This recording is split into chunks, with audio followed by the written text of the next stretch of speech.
नमस्ते सम्पूर्णलाई स्वागत छ। हामी आज मकवानपुर गढी गाउँपालिका वडा नम्बर 3 स्थित देवी डाँडा हिँड्दै हजुर बाबियो डाँडामा आइपुगेका छौँ। यहाँ एकजना पौरखी किसान प्रेम प्रसाद तिमल सिन्हा दाजुले चाहिँ खेर गइरहेको केराको खम्बालाई प्रयोग गरेर बाटेको धुप र नेपाली कागज पेपर तयार गर्दै हुनुहुन्छ।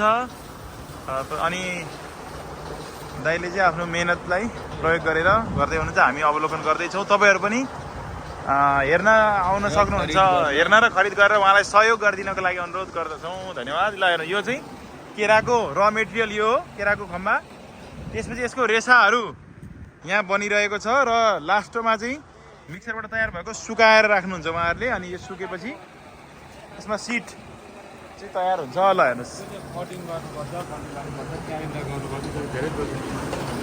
यो मिक्सर यहाँ छ। यो मिक्सरमा चाहिँ केराको त्यो रेसाहरूलाई चाहिँ मिक्स गरेर ब्लिचिङ पाउडर हालेर सफा गरिन्छ। तपाईँहरू हेर्न सक्नुहुन्छ। यो यसको सेटअप भयो।